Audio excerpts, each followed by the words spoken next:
જ્યારે પૂજારીજીનું મૃત્યુ થયું ત્યારે તેમની પત્નીએ તેમનો અંતિમ સંસ્કાર કરવાની ના પાડી દીધી અને બોલી કે તેમની અંતિમ ઈચ્છા હતી કે એક રાત તેમના મૃતદેહને મંદિરની છત પર રાખવામાં આવે. એવું જ કરવામાં આવ્યું અને જેવી સવારની આરતી થઈ તો સૌના પગ નીચેથી જમીન સરકી ગઈ, કારણ કે દરવાજાની સાંકળ વાગી તો મારા હાથમાંથી કાંસકો છૂટીને ફ્લોર પર પડી ગયો. બહાર વરસાદની ઝરમર હવે થંભી ગઈ હતી, પરંતુ આંગણાની દિવાલો પરથી હજી પણ પાણીના ટીપા ટપકી રહ્યા હતા. મેં જલ્દીથી મારા ભીના વાળ સમેટી લીધા, જે સ્નાન કર્યા પછી હજુ પૂરેપૂરા સુખાયા ન હતા. મારો દુપટ્ટો રૂમમાં મંદિર પાસે રહી ગયો હતો. મને લાગ્યું કે ગલીનું કોઈ બાળક હશે અથવા કદાચ પાડોશમાંથી કોઈ આવ્યું હશે. જેવો મેં દરવાજો ખોલ્યો, સામે પલક માસી ઊભા હતા. તેમની નજર કોઈ તેજ ધારની જેમ મારા પર પડી અને મારા અસ્તિત્વને ચીરતી ગઈ. તેમની આંખોમાં એવો વિચિત્ર ભાવ હતો જે માણસ ત્યારે વ્યક્ત કરે છે જ્યારે તે એવી કોઈ વસ્તુ જોઈ લે જેની તેને આશા ન હોય. હે ભગવાન, આ કેવો હોલિયો છે! તેમના અવાજમાં એક અજીબ રડકો હતો. મેં ગભરાઈને મારા હાથથી છાતી ઢાંકવાનો પ્રયત્ન કર્યો.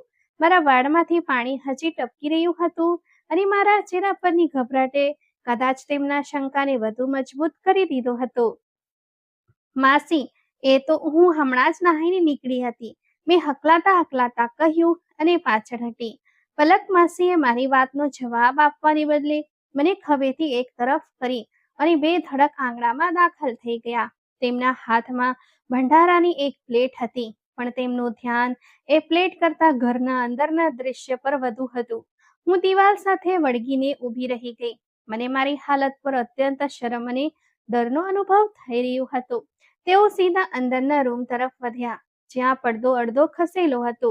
મેં તેમને રોકવા ઈચ્છ્યા, માસી થોભો, પણ તેઓ તો જાણે કોઈ મિશન પર હતા. રૂમમાં દાખલ થતાં જ તેમની નજર સામે બેઠેલા પૂજારીજી પર પડી, જે ચટાઈ પર બેસીને માળા જપી રહ્યા હતા. પૂજારીજીએ ચોંકીને માથું ઊંચું કર્યું. પલક માસીના ચહેરા પર એક સાથે અનેક રંગો બદલાયા. તેમણે પોતાના બંને હાથથી કાન પકડ્યા અને મોટેથી કહેવા લાગ્યા, હે ભગવાન, પૂજારીજી તમે! અને આ સમયે અહીં? તેમના લેકામાં એવી નફરત હતી જાણે તેમણે કોઈ પવિત્ર જગ્યાએ ગંદકી જોઈ લીધી હોય. પૂજારીજીના ચહેરા પર ગંભીરતા હતી, પણ તેમની આંખોમાં એક ઊંડું દુઃખ ઉતરી આવ્યું. તેમણે કંઈ કહેવા માટે હોઠ ખોલ્યા, પણ માસીએ ભંડારાની પ્લેટ ત્યાં ચોટલા પર પછાડી અને ઉલટા પગે બહાર તરફ ભાગ્યા. માસી, મારી વાત તો સાંભળો! મેં દોડીને દરવાજા સુધી તેમનો પીછો કર્યો, પણ તેઓ ગલીમાં પહોંચી ચૂક્યા હતા. લોકો, જુઓ, જુઓ રે જુઓ, કેવો જમાનો આવી ગયો છે!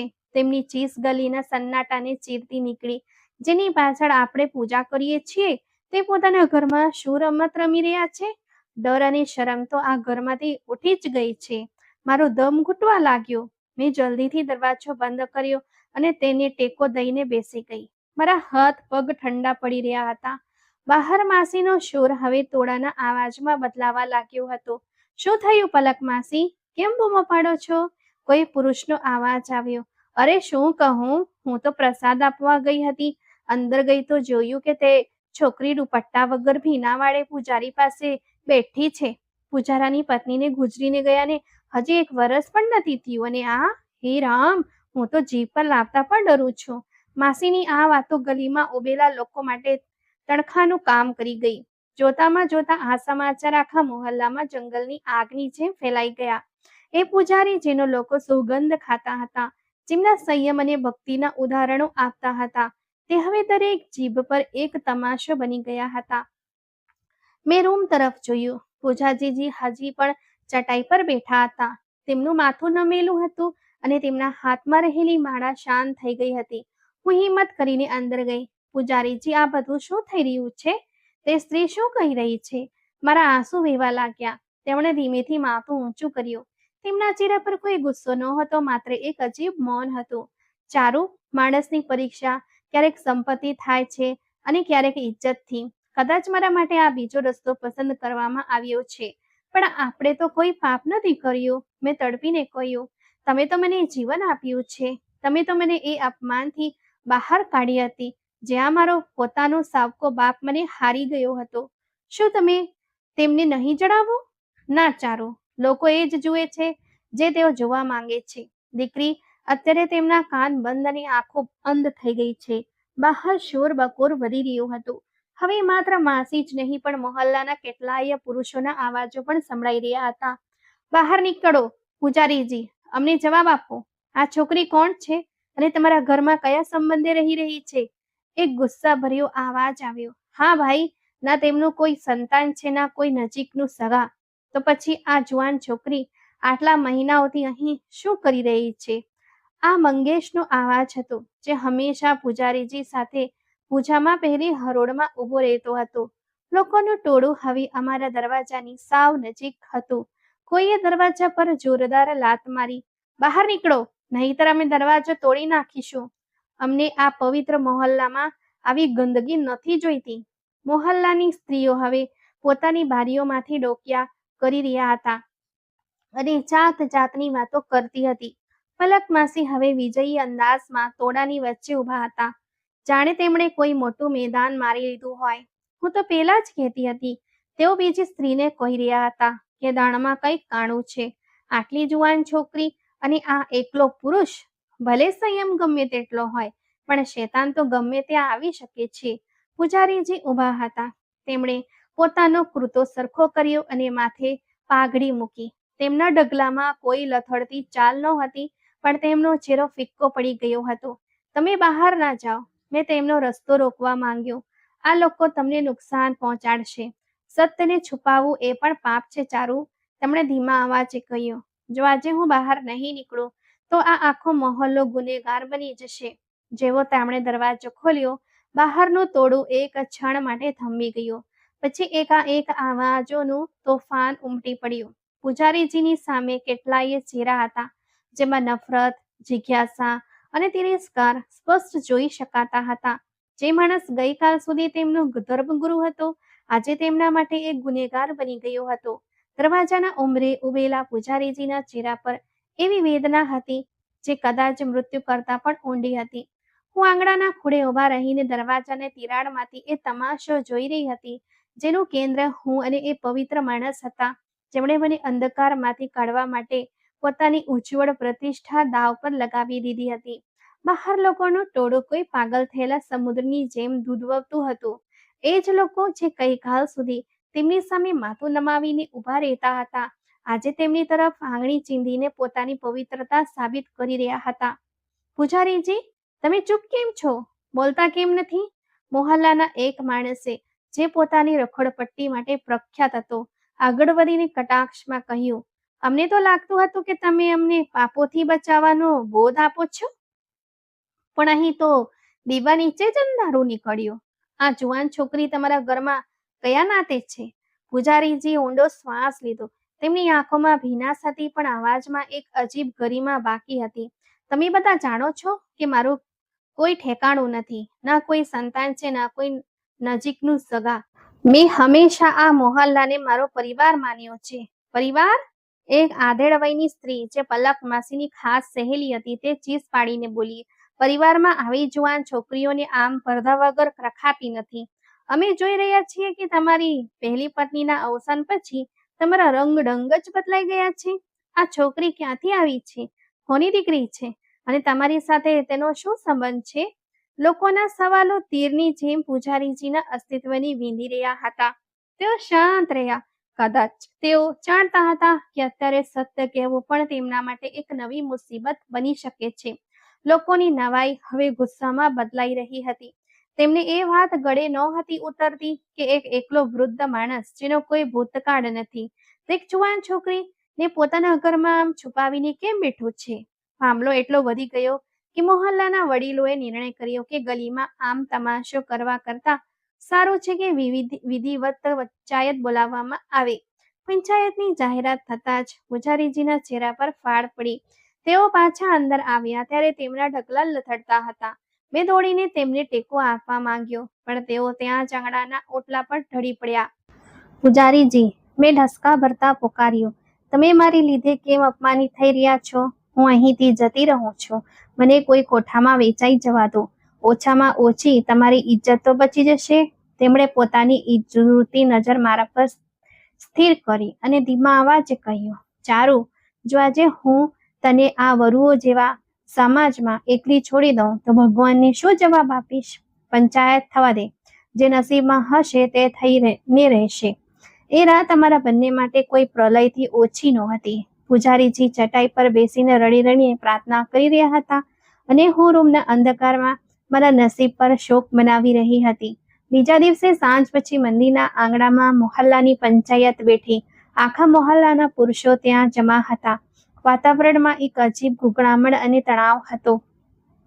જ્યારે પૂજારીજીને ત્યાં બોલાવવામાં આવ્યા ત્યારે હું પણ ચાદરમાં લપેટાઈને ઘરની દિવાલ સાથે વળગીને તેમનો અવાજ સાંભળવાનો પ્રયત્ન કરવા લાગી. જેવા પૂજારીજી પંચાયતમાં પહોંચ્યા, કેટલાક ઉશ્કેરાયેલા યુવાનોએ તેમની તરફ ઘસી જવાનો પ્રયત્ન કર્યો. મારો આ કપટીને, આણે આપણી મંદિરને અપવિત્ર કરી છે. ક્ષિતિજનો અવાજ સૌથી ઊંચો હતો. ખબરદાર, જો કોઈએ હાથ ઉપાડવાની કોશિશ કરી છે તો. તરુણ કાઉન્સેલરે દખલ કરી. આપણે અહીં ન્યાય કરવા બેઠ્યા છીએ, ગુંડાગીરી કરવા નહીં. વચ્ચે બચાવ તો થઈ ગયો, પણ લોકોની આંખોમાં ઉતરેલું લોહી હજુ પણ સાફ દેખાઈ રહ્યું હતું. પૂજારીજી ટોળાની સામે ઊભા રહ્યા. તેમનું માથું નમેલું હતું, જાણે તેઓ આ આખા અપમાનનો બોજ એકલા ઉપાડવાનો પ્રયત્ન કરી રહ્યા હોય. બોલો પૂજારીજી, આ છોકરી કોણ છે? કાઉન્સલરે પૂછ્યું. પૂજારીજીએ એક લાંબો મૌન વિરામ લીધો. પછી એક ગદગદતી અને ધ્રુજતા પણ સ્પષ્ટ અવાજમાં બોલ્યા, એ છોકરી મારી પરણેલી પત્ની છે. મેં તેની સાથે લગ્ન કર્યા છે. એક ક્ષણ માટે ત્યાં મોત જેવો સન્નાટો છવાઈ ગયો. લોકોએ એકબીજા સામે આશ્ચર્યથી જોયું. પલક માસી, જે દિવાલની બીજી તરફ સ્ત્રીઓના ટોળામાં ઊભા હતા, તેમના ગળામાંથી એક જોરદાર હાય નીકળી ગઈ. લગ્ન? કાઉન્સલરે ફરી પૂછ્યું. પણ ક્યારે? અને તમે કોઈને જણાવ્યું કેમ નહીં?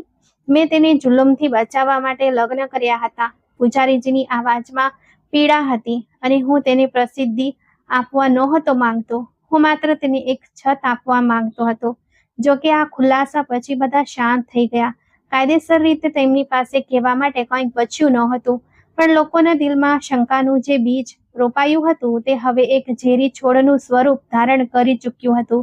પંચાયત વિખરાઈ ગઈ, પણ કોઈના ચહેરા પર શાંતિ નહોતી. લોકો પૂજારીજીને એક નવી પણ હલકી નજરથી જોઈ રહ્યા હતા. તેમના માટે એ વાત અસ્વીકાર્ય હતી કે તેમનો મોટી ઉંમરનો પૂજારી હવે એવી છોકરી સાથે લગ્ન કરે જે તેમની દીકરીની ઉંમરની હોય. બીજા દિવસથી જિંદગીનો રંગ જ બદલાઈ ગયો. મોહલ્લાના સ્ત્રીઓ જે પોતાની નાની બાળકીઓને ભણવા માટે પૂજારીજી પાસે મોકલતી હતી, તેમણે એકાએક બહિષ્કાર કરી દીધો. સવારનો સમય હતો જ્યારે મોહલ્લાની એક સ્ત્રી પોતાની દીકરીનો હાથ પકડીને દરવાજે આવી. મેં જેવો દરવાજો ખોલ્યો તેણે મને એક તિરસ્કાર ભરી નજરથી જોઈ. પૂજારીજીને કહ્યું, હવે અમારી બાળકી અહીં ભણવા નહીં આવે. તેણે કડવાશથી કહ્યું. પણ કેમ માસી? પૂજારીજી તો આટલી મહેનતથી ભણાવે છે. મેં વિનંતી ભર્યા લેખામાં કહ્યું, મહેનતથી ભણાવે છે કે બીજું કંઈક શીખવે છે? અમને બધી ખબર પડી ગઈ છે, તેણે તાડુકીને જવાબ આપ્યો. હવે આવી જગ્યાએ અમારી દીકરીઓને મોકલવી જોઈએ જ્યાંનું વાતાવરણ જ શંકાસ્પદ હોય. એક ઘરડો માણસ જુવાન છોકરીને ઘરમાં બેસાડીને લગ્નનો ઢોંગ રચે. અમારે આવા પૂજારી પાસેથી કોઈ બોધ નથી લેવો. તે પોતાની બાળકીને ખેંચીને લઈ ગઈ અને એ નાનકડી બાળકી પાછળ વળી વળીને મને એમ જોઈ રહી હતી જાણે તે પૂછી રહી હોય કે મારો વાંક શું છે. એક પછી એક તમામ બાળકીઓને પાછી બોલાવી લેવામાં આવી. પૂજારીજીનું એ આંગણું જે ક્યારેક બાળકોના ભણતરના અવાજથી ગૂંજતું હતું, તે હવે એક ભયાનક શાંતિનું ઠેકાણું બની ગયું હતું. પૂજારીજી આખો દિવસ માળા પકડીને એક ખૂણામાં બેસી રહેતા. તેમની એ સ્મિત જે દરેકનું દિલ જીતી લેતી હતી, તે હવે ક્યાંક ખોવાઈ ગઈ હતી. મંદિરમાં જ્યારે તેઓ પૂજા કરવા ઊભા રહેતા, ત્યારે પાછળ ઊભેલા લોકોની કાન ભમરેણી તેમના કાન સુધી પહોંચતી. જુઓ ભાઈ, નવી નવેલી દુલ્હનનો વર જઈ રહ્યો છે. ગલીના નાકે ઊભેલા આવારા છોકરાઓ મેળા મારતા અને જોર જોરથી હસતા. એક સાંજે જ્યારે હું આંગણામાં સાવરણી લગાવી રહી હતી, ત્યારે પૂજારીજી બહારથી આવ્યા. તેમનો ચહેરો પહેલા કરતાં વધુ ફિક્કો હતો. તેમણે શાંતિથી પથરણો પીછાવ્યો અને તે પર બેસી ગયા. તેમની પ્રાર્થના એટલી લાંબી ચાલી કે મને ડર લાગવા માંડતો. પૂજારીજી, તમે જમી લો, મેં પાસે જઈને કહ્યું. તેમણે માથું ઊંચું કર્યું. તેમની આંખો લાલ હતી. ચારુ, લોકોની જીભ પર તાળા લગાવી શકાતા નથી, પણ ભગવાન તો જાણે છે ને, શું તે પૂરતું નથી?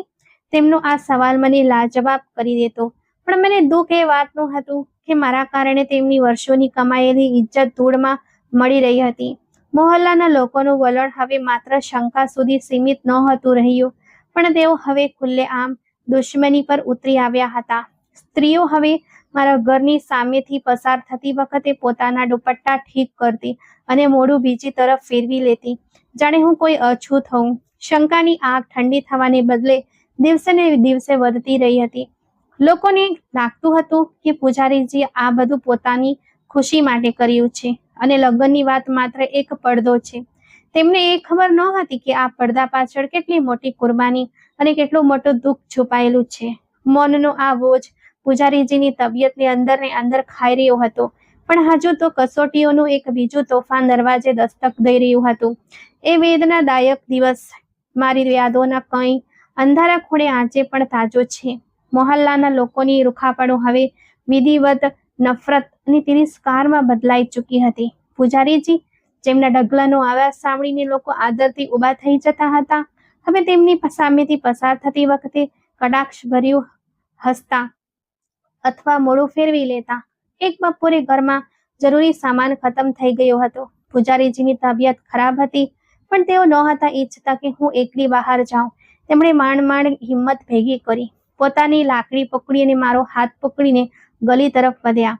હજુ અમે થોડા ઢગલા જ ચાલ્યા હતા કે નાકા પર ઉભેલા ક્ષિતિજ અને તેના આવારા સાથીઓના અટ્ટહાસ હવામાં ગૂંજવા લાગ્યા.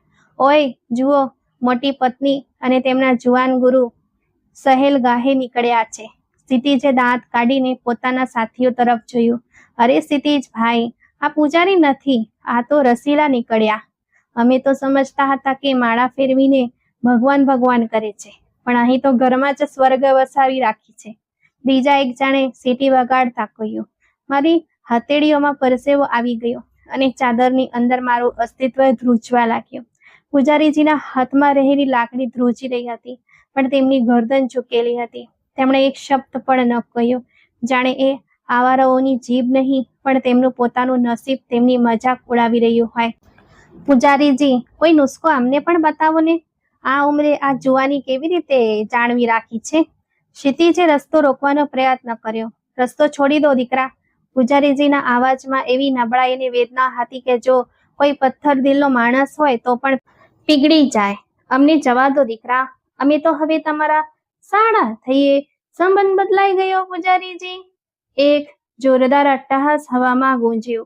પૂજારીજીનો ચહેરો જે ક્યારેય તેજસ્વી રહેતો હતો, હવે તેના પર વેદનાની વાદળી નસો ઉભરી આવી હતી. અમે ગમે તેમ કરીને ઘરનો સામાન લઈને પાછા ઘરે પહોંચ્યા, પણ એ મહેણા કોઈ ઝેરી નાગની જેમ અમારી આસપાસ વેટાઈ ગયા હતા.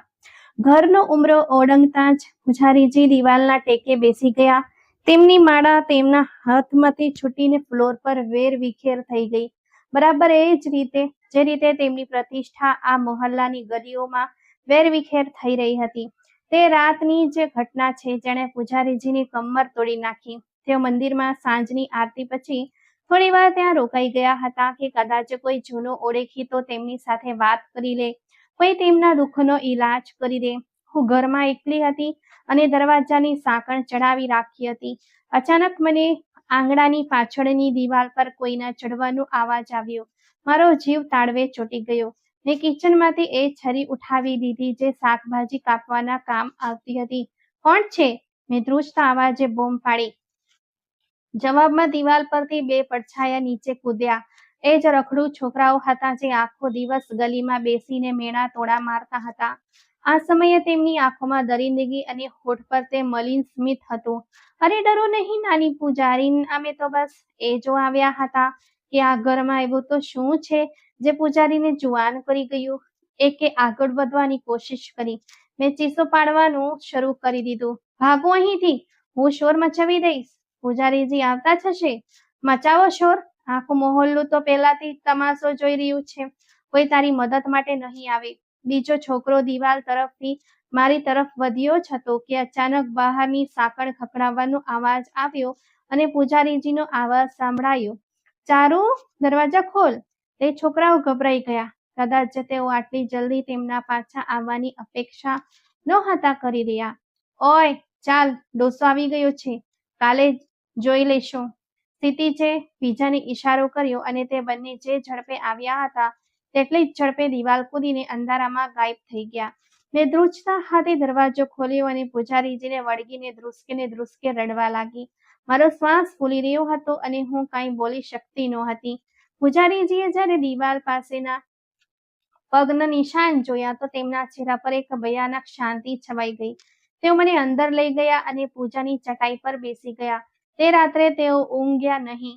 તેઓ આખી રાત ભગવાન સામે કરગરતા રહ્યા. મેં જોયું કે તેમના ખભા ઝૂકી ગયા હતા. તેઓ એકદમથી ખૂબ વૃદ્ધ લાગવા માંડ્યા હતા. બીજી સવારે જ્યારે તેઓ ચટાઈ પરથી ઉઠ્યા તો તેમની આંખોમાં એક અજીબ નિરાશા હતી. તેમણે મને પાસે બોલાવી. ચારુ, તેમનો લેખો એવો હતો જાણે કોઈ વસિયત કરી રહ્યું હોય. હું એ વાતથી ખૂબ દુઃખી છું કે હું તને એ સુરક્ષા ન આપી શક્યો જેને મેં તારી સાથે વાયદો કર્યો હતો. મને મારા મોતનો ડર નથી. મને તો તારા ભવિષ્યની ચિંતા ખાઈ રહી છે. મારા પછી તારું શું થશે? આ સમાજ તને જીવવા નહીં દે.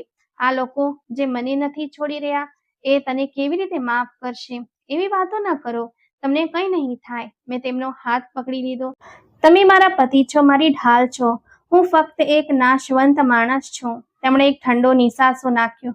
મેં તને તારા સાવકા બાપના જુલમથી બચાવવા માટે આ સંબંધ જોડ્યો હતો જે તને જુગારમાં હારી ચૂક્યો હતો.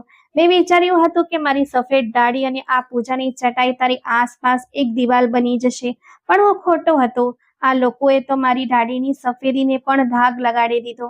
તેઓ આખા દિવસ આ જ વિચારમાં ડૂબેલા રહ્યા. તેઓ વારંવાર બારીની બહાર જોતા જાણે તેમને ડર હોય કે તે છોકરાઓ ફરી દિવાલ કૂદીને આવશે.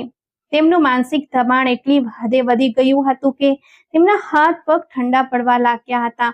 રાતના છેલ્લા પ્રહરે જ્યારે હું ગાઢ નિદ્રામાં હતી મને કોઈના હાંફવાનો અવાજ આવ્યો. હું ફફડીને જાગી ગઈ તો જોયું કે પૂજારીજી પલંગ પર તડફડી રહ્યા હતા. તેમનો એક હાથ છાતી પર હતો અને ચહેરો પરસેવાથી રેબઝેબ થઈ ગયો હતો.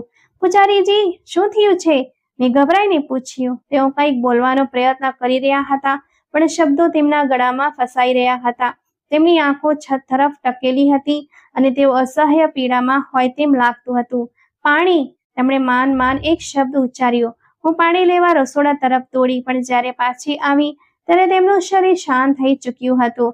તેમની માળા તેમના હાથમાંથી છૂટીને જમીન પર પડી ગઈ હતી અને તેમનો આત્મા આ દુનિયામાંથી વિદાય લઈ ચૂક્યો હતો. પૂજારીજી, આંખો ખોલો. મને એકલી ન મૂકો. મારી ચીસોએ રાતના સન્નાટાને ચીરી નાખ્યો. મેં તેમને હચમચાવ્યા. તેમનું માથું મારા ખોળામાં રાખ્યું પણ તેઓ ફરી ન જાગ્યા. આ ચિંતા અને સામાજિક બહિષ્કારે તેમને હાર્ટ એટેક સુધી પહોંચાડી દીધા હતા. મારી ચીસો સાંભળીને પાડોશમાંથી એક બે લોકો જાગી ગયા. પલક માસી જે કદાચ આ જ રાહમાં રહેતા હતા કે ક્યારેય આ ઘરમાંથી કોઈ સમાચાર બહાર આવે તેઓ સૌથી પહેલા પહોંચ્યા હતા. શું થયું છે? શું થયું? તેમણે દરવાજા પર જોરથી દસ્તક દીધી. મેં પાગલની જેમ દરવાજો ખોલ્યો અને રડતા રડતા કહ્યું, જુઓ, પૂજારીજીને શું થઈ ગયું છે? તેઓ બોલતા નથી. પલક માસી અને તેમની સાથે આવેલા 2-3 પુરુષો અંદર દાખલ થયા તો પૂજારીજીનો મૃતદેહ જોઈને સ્તબ્ધ થઈ ગયા. આખા મહોલ્લામાં આ વાત આગની જેમ ફેલાઈ ગઈ કે પૂજારીજીનું અવસાન થયું છે. થોડી જ વારમાં આંગણામાં લોકોની ભીડ જામી ગઈ. એ જ લોકો જે ગઈકાલ સુધી તેમના પર આંગળીઓ ચીંધતા હતા હવે જિજ્ઞાસા અને ખોટી સહાનુભૂતિ લઈને ત્યાં જમા થયા હતા. બિચારા આઘાત સહન ન કરી શક્યા. કોઈએ ગણગણાટ કર્યો. આઘાત? વળી કઈ વાતનો? પોતાના કરતૂતનો? બીજો એક અવાજ આવ્યો જે ભીડમાં ક્યાંય દબાઈ ગયો. હું આંગણાના એક ખૂણામાં બેઠી હતી. મારું માથું ચકરાઈ રહ્યું હતું અને દુનિયા અંધકારમય લાગતી હતી. પૂજારીજીનું નિષ્પ્રાણ શરીર સફેદ ચાદરમાં લપેટાયેલું ચટાઈ પર પડ્યું હતું અને તે મહોલ્લો જે તેમની જિંદગીમાં તેમનો દુશ્મન બની રહ્યો હતો હવે તેમના અંતિમ સંસ્કારની તૈયારીઓમાં વ્યસ્ત હતો. પરંતુ એ લોકોને ખબર જ નહોતી કે પૂજારીજી એક એવી વસિયત છોડીને ગયા છે જે આ મહોલ્લાના પાયા હચમચાવી નાખવાની હતી. સવારની આરતી હજી હવામાં ગુંજી જ હતી કે અમારા ઘરની બહાર લોકોનું ટોળું ફરી એકવાર એકઠું થવા લાગ્યું. મોતના સમાચારથી જાણે મોહલ્લાના સૂતેલા અંતરાત્માને થોડી ક્ષણો માટે જગાડી દીધો હતો, અથવા તો કદાચ આ માત્ર કુતૂહલ હતું જે તેમને ખેંચી લાવ્યું હતું. આંગણામાં અગરબત્તીઓની સુગંધ ફેલાયેલી હતી, પણ મારા છાતીમાં દમ ઘૂંટાઈ રહ્યો હતો. પૂજારીજીનો મૃતદેહ રૂમમાં સફેદ ચાદર નીચે શાંત પડ્યો હતો. એ જ પવિત્ર માણસ જેણે આખી જિંદગી બીજાના અવગુણો છુપાવ્યા, આજે પોતે લોકોની કડવી નજરો સામે લાચાર પડ્યો હતો. દીકરી, અમે અંતિમ સ્નાન કરાવવાઓને લઈ આવ્યા છીએ. તરુણ કાઉન્સેલરનો અવાજ આંગણામાં ગુંજ્યો. તેમના લેખામાં એક એવી ઉતાવળ હતી જાણે તેઓ જલ્દીમાં જલ્દી આ શરમજનક ઘટનાને માટી નીચે દબાવી દેવા માંગતા હોય. પલક માસી તોડાની વચ્ચે ઊભા રહીને પોતાની ચાદર સરખી કરી રહ્યા હતા. હા ભાઈ, ભગવાન તેમને માફ કરે. જે થયું તે થયું. હવે મૃતદેહને બહુ વાર ન રાખવો જોઈએ. જલ્દીથી જલ્દી માટીને સુપરત કરી દેવું, તેટલું જ સારું. તેમની આંખોમાં સહાનુભૂતિને બદલે એક અજીબ બેચેની હતી. લોકો અર્થી ઉઠાવવા માટે આગળ વધ્યા. જેવી રીતે ચારેય ખૂણેથી ખભો આપવા માટે હાથ લંબાયા, હું મારી જગ્યાએથી ઊભી થઈ અને તેમની વચ્ચે દિવાલ બનીને ઊભી રહી ગઈ. મારા આંસુ હવે સુકાઈ ગયા હતા અને તેની જગ્યા એક એવી હિંમતે લઈ લીધી હતી જે કદાચ પૂજારીજીના વિદાય લેતા અસ્તિત્વએ મને સોંપી હતી. થોભી જાઓ! મારા અવાજમાં એવી ગર્જના હતી કે દરેકનો ઢગલા ત્યાં જ થમી ગયા. દીકરી, આ તું શું કરી રહી છે? કાઉન્સલરે આશ્ચર્યથી મને જોઈ. અર્થી રોકવો એ સારી વાત નથી. અર્થી ત્યારે જ ઉઠશે જ્યારે તેમની છેલ્લી વસિયત પૂરી થશે, મેં મક્કમ અવાજે કહ્યું. મેં મારા હાથમાં રહેલો કાગળનો એ ટુકડો ઊંચો કર્યો જે મને તેમના ઓશિકા નીચે મળ્યો હતો. પૂજારીજીની વસિયત હતી કે તેમના મૃતદેહને દાહ સંસ્કાર પહેલા એક રાત માટે મંદિરની છત પર રાખવામાં આવે. એક ક્ષણ માટે આખા આંગણામાં મૌન છવાઈ ગયું. પછી ગડગડાટનું વાવાઝોડું ઉમટ્યું. મંદિરની છત? આ કેવો તમાશો છે? આ છોકરીનું મગજ ચસી ગયું છે. મૃતદેહને મંદિરની છત પર કેમ રાખવો? અમે તો આવું ક્યારે સાંભળ્યું નથી. આ તો ધાર્મિક રીતે પણ ખોટું લાગે છે. પલક માસી આગળ વધ્યા. તેમનો ચહેરો ગુસ્સાથી ધ્રુજતો હતો. જોયું, હું નહોતી કહેતી કે આ છોકરીએ એમના પર કોઈ જાદુ કરી રાખ્યો છે. હવે મર્યા પછી પણ તે એમને તમાશો બનાવવા માંગે છે. કાઉન્સેલર સાહેબ, આને અહીંથી હટાવો, અર્થી ઉઠાવો. કોઈ એમને હાથ નહીં લગાવે, મેં તડપતા અવાજે કહ્યું. આ તેમની લેખિત વસિયત છે. તેઓ જાણતા હતા કે તમે લોકો તેમની હયાતીમાં તેમના પર વિશ્વાસ નહીં કરો, એટલે જ તેમણે પોતાના મૃતદેહને સાક્ષી બનાવવાનો નિર્ણય લીધો છે. જો તમારામાં જરા પણ માનવતા બાકી હોય તો એક મરનારની છેલ્લી ઈચ્છાનું સન્માન કરો. ચર્ચા અને દલીલો લાંબી ચાલી, પણ મારી જીદ અને એ વસિયતની કાનૂની સ્થિતિ સામે સોએ ઝૂકવું પડ્યું. કેટલાક લોકો ડરી ગયા કે કદાચ મરનારનો આત્મા બેચેન ન થઈ જાય, અને કેટલાક જિજ્ઞાસાને કારણે માની ગયા. છેવટે ભારે હૈયે આરતી મંદિર તરફ લઈ જવામાં આવ્યો. રાતનો અંધકાર ઘેરો બની રહ્યો હતો. પૂજારીજીના મૃતદેહને મંદિરની છત પર એક ખાટલામાં સુવડાવી દેવામાં આવ્યો હતો. મોહલ્લાના કેટલાક લોકો પહેરા માટે નીચે રોકાઈ ગયા, પણ હું ત્યાં જ છતના એક ખૂણામાં ચટાઈ પર બેસી ગઈ. એ રાત મારી જિંદગીની સૌથી લાંબી અને સૌથી કઠિન રાત હતી. આકાશના તારા સાક્ષી હતા કે કેવી રીતે એક પવિત્ર માણસને તેના પોતાના જ લોકોએ જીવતા જીવ મારી નાખ્યો હતો. એકાંતની આ ક્ષણોમાં પૂજારીજી સાથે વિતાવેલી દરેક ક્ષણ મારી આંખો સામે તરવરવા લાગી. મને એ દિવસ યાદ આવ્યો જ્યારે મારો સાવકો બાપ ઉમેશ રમતમાં બધું હારી ચૂક્યો હતો અને મને વાળથી ઘસીટીને પૂજારીજી પાસે લાવ્યો હતો. પૂજારીજી, 8,000 રૂપિયા આપો અને આ છોકરીને તમારી પાસે રાખો, નહીતર હું આને કોઈ કોઠામાં વેચી દઈશ. મારે આજની રાત મારું દેવું ચૂકવવું છે. ઉમેશની આંખોમાં ક્રૂરતા હતી અને તે માનવતાની તમામ હદો વટાવી ચૂક્યો હતો. પૂજારીજીએ તડપતા અવાજે તેને જોયો હતો. તેમની આંખોમાં ગુસ્સો નહીં, પણ એક ઊંડો શોક હતો.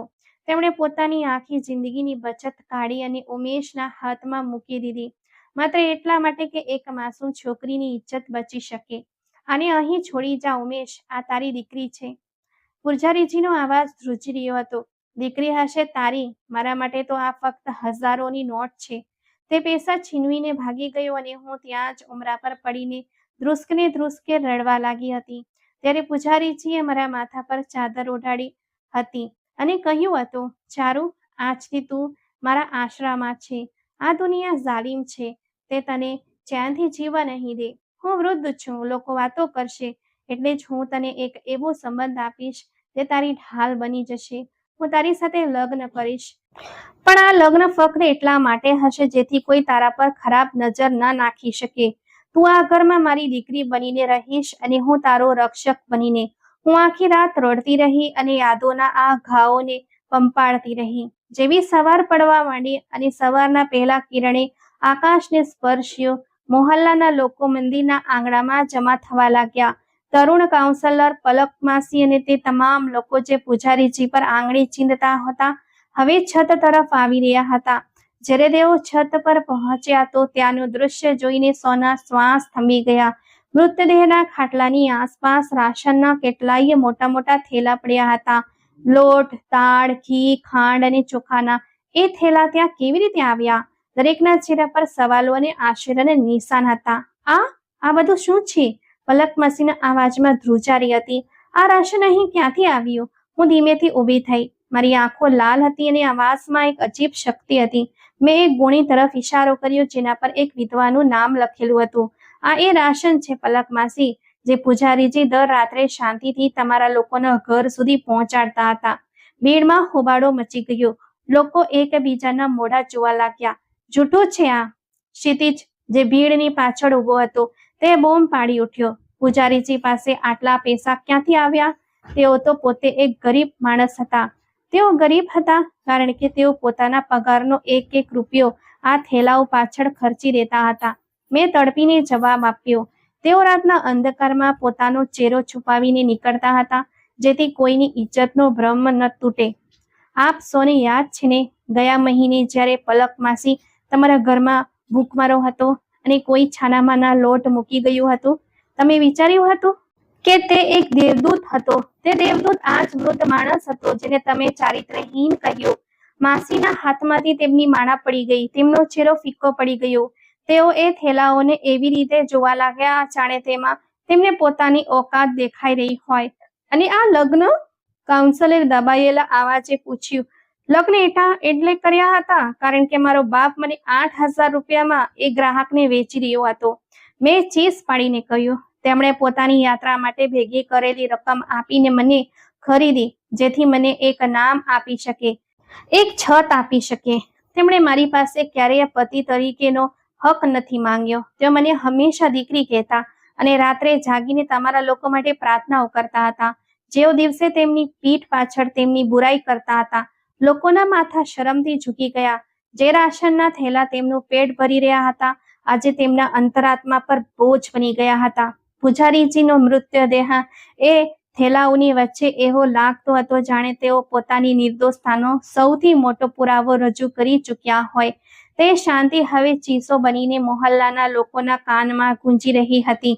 પલક માસી અચાનક ત્યાં છત પર ફસડાઈ પડ્યા અને પોતાનું માથું ફૂટવા લાગ્યા. હાય, હું લૂંટાઈ ગઈ. મેં એક સંત પર આડ ચડાવ્યું. મેં એ માણસને દુઃખ આપ્યું જેણે મારી વિધવા હોવાની લાજ રાખી હતી. તેમને જોઈને મોહલ્લાની બીજી ઘણી મહિલાઓ અને વૃદ્ધ જોર જોરથી રડવા લાગ્યા. હવામાં એક જ વાત ગુંજી રહી હતી કે આવા રાશનના થેલા તો અમારા ઘરે પણ આવતા હતા. એનો અર્થ એ કે આ બધું પૂજારીજી જ કરતા હતા. કાશ અમને ખબર હોત તો અમે તેમની જીવતે જીવ કદર કરી હોત, તેમને આટલું દુઃખ ના આપ્યું હોત. મોહલ્લાના લોકો શરમથી પાણી થઈ ગયા કારણ કે તેમણે જાણ્યા જોયા વગર પૂજારીજીના ચારિત્ર્ય પર શંકા કરી હતી. જે માણસ આજીવન લોકોનું પેટ ભરતો રહ્યો આજે પોતાના મોતથી તેમના આત્માને ઢંઢોળી ગયો હતો. મંદિરની છત પર છવાયેલું મૌન હવે એકદમ બદલાઈ ચૂક્યું હતું. તે રાશનના થેલા જે સફેદ ચાદરમાં લપેટાયેલા પૂજારીજીના મૃતદેહની આસપાસ પહેરો દઈ રહ્યો હતો તે ખરેખર તેમની જીભ બનીને બોલી રહ્યા હતા. સૂરજના પહેલા કિરણો જ્યારે એ ગુણીઓ પર પડ્યા જેના પર મોહલ્લાના વિવિધ જરૂરિયાતમંદ પરિવારોના સરનામા અને નિશાનો હતા, ત્યારે એવું લાગ્યું જાણે સત્યએ પૂરી તાકાતથી અસત્યના મોઢા પર તમાચો માર્યો. પલક માસી, જે આ તમામ ગેરસમજના મુખ્ય સૂત્રધાર હતા, તેઓ અચાનક પોતાના ઘૂંટણીએ પડી ગયા. તેમણે પોતાનું માથું કૂટવાનું શરૂ કરી દીધું. તેમની હિબકાઓ મંદિરની દિવાલો સાથે અથડાઈને પાછી આવવા લાગી. હાય, મેં આ શું કરી નાખ્યું? તેઓ જોર જોરથી રડી રહ્યા હતા. લોકો, જુઓ, હું કેટલી કમનસીબ છું. જે માણસે મારી વિધવા હોવાની લાજ રાખી, જેણે મારી ભૂખને દુનાઈથી છુપાવીને રાખી, મેં એ જ પવિત્ર માણસના ચારિત્ર પર કાદવ ઉછાળ્યો. તરુણ કાઉન્સેલર, જેમની આંખો પસ્તાવાથી ઝૂકેલી હતી, તેમણે માસી તરફ જોયું. પલક માસી, તમે શું કહી રહ્યા છો? શું આ રાશન ખરેખર? હા કાઉન્સેલર સાહેબ, હા, માસીએ તોડપીને જવાબ આપ્યો. હું વિધવા સ્ત્રી છું. મારો કોઈ સહારો નથી. રાતના કોઈ પ્રહરે મારા દરવાજા પર હળવી ટકોર થતી હતી. જ્યારે હું ડરતા ડરતા દરવાજો ખોલતી, ત્યારે સામે રાશનના મોટા મોટા થેલા પડ્યા હતા, પણ ત્યાં કોઈ માણસ દેખાતું નહોતું. મેં કેટલીય રાતો જાગીને વિતાવી કે જોઉં તો ખરી કે એ દેવદૂત કોણ છે જે છાનામાના મારા બાળકોનું પેટ ભરી જાય છે. પણ હું ક્યારેય જાણી શકી નહીં કે મારા ઘરે આ રાશન પહોંચાડનાર કોણ છે. તેમણે પૂજારીજીના મૃતદેહ તરફ હાથ ફેલાવીને વિલાપ કર્યો. કાશ મને ખબર હોત કે દેવદૂત આ જ પૂજારી હતા, તો હું તેમના હાથ ચૂમી લેત. હું તેમના પર આરોપ ન લગાવત. મેં તેમને જીવતે જીવ મારી નાખ્યા. પલક માસીની આ સાક્ષીએ મહોલ્લાના બાકી લોકોના પસ્તાવાને પણ વાચા આપી દીધી. એક વૃદ્ધ વડીલ, જેમની કમર ચૂકેલી હતી, તેઓ આગળ વધ્યા અને એક થેલા પરનું નિશાન ઓળખીને ધ્રુસકે રડવા લાગ્યા. આ નિશાન તો મારા ઘરનું છે, તેમણે ધ્રુજતા અવાજે કહ્યું. મારા દીકરાએ મને ઘરની બહાર કાઢી મૂક્યો હતો. હું ભૂખ્યો હતો ત્યારે આ જ રાશનના થેલા મારા ઓશિકા પાસે પહોંચી જતા હતા. તો એનો અર્થ એ કે આ બધું પૂજારીજી જ કરતા હતા? કાશ અમને ખબર પડી હોત તો અમે જીવતે જીવ તેમની કદર કરી હોત, તેમને આટલું દુઃખ ન આપ્યું હોત. બીજી કેટલીય મહિલાઓ અને યુવાનોએ પણ આવા જ ખુલાસા કર્યા. કોઈના ઘરે બીમારીમાં પૈસા પહોંચતા હતા, તો કોઈની દીકરીના લગ્નમાં અજ્ઞાત મદદ મળતી હતી. મંદિરની એ છત જ્યાં પૂજારીજીનો મૃતદેહ હતો, હવે એક એવી અદાલત બની ગઈ હતી જ્યાં ન્યાયાધીશ પણ એ જ હતા અને ગુનેગાર પણ એ જ. અને પીડિત શાંતિથી પોતાની નિર્દોષતાનો પુરાવો આપીને જતો રહ્યો હતો. હું એક ખૂણામાં ઊભી આ બધું જોઈ રહી હતી. મારા દિલનો બોજ થોડો હળવો થયો કે મારા ઉપકારીની ઇજ્જત પાછી મળી ગઈ, પણ તેમના જવાનું દુઃખ કોઈ ઝેરી નાગની જેમ મારા અસ્તિત્વને ડંખી રહ્યું હતું. મેં આગળ વધીને એ લોકો તરફ જોયું જેમના ચહેરા પસ્તાવાથી કાળા પડી રહ્યા હતા. આજે તમે બધા રડી રહ્યા છો, મેં ગદગદિત આવાજે કહ્યું. જ્યારે તેઓ જીવતા હતા, જ્યારે તેઓ તમારી ગલીઓમાંથી પસાર થતા હતા, ત્યારે તમે તેમના પર મેણા માર્યા હતા. જ્યારે તેઓ મંદિરમાં ભગવાન સામે ઊભા રહેતા, ત્યારે તમે તેમની પાછળ ઊભા રહેતા અચકાતા હતા. શું તમને અંદાજ છે કે તમારી આ વાતોએ તેમના દિલ પર કેવા ઘા આપ્યા હશે? તેઓ તડપતા રહ્યા, અંદરને અંદર ઓગળતા રહ્યા, પણ તેમણે ક્યારેય તમારી ફરિયાદ ન કરી, કારણ કે તેઓ પોતાનો સોદો ભગવાન સાથે કરી ચૂક્યા હતા. ટોળામાં ફરી એકવાર મૌન છવાઈ ગયું. તરુણ કાઉન્સેલરે આગળ વધીને પૂજારીજીના ખાટલાને ખભો આપવાની કોશિશ કરી. તેમના હાથ ધ્રુજી રહ્યા હતા. દીકરી ચારુ, તેમણે ખૂબ જ ધીમા અવાજે કહ્યું, અમે જાણ્યા વગર પૂજારીજીના ચારિત્ર્ય પર શંકા કરી હતી. અમે અજ્ઞાની હતા. અમે ફક્ત બહારનું જોયું અને અંદરની સુગંધથી વંચિત રહ્યા. અમને માફ કરી દે. જો થઈ શકે તો માફી મારી પાસે નહીં, ભગવાન પાસે માંગો. મેં ચાદરનો છેડો આંખોએ અડાડતા કહ્યું. પૂજારીજી તો હવે આ દુનિયાથી બહુ દૂર જઈ ચૂક્યા છે, જ્યાં કોઈ આરોપ તેમને પહોંચી શકતો નથી.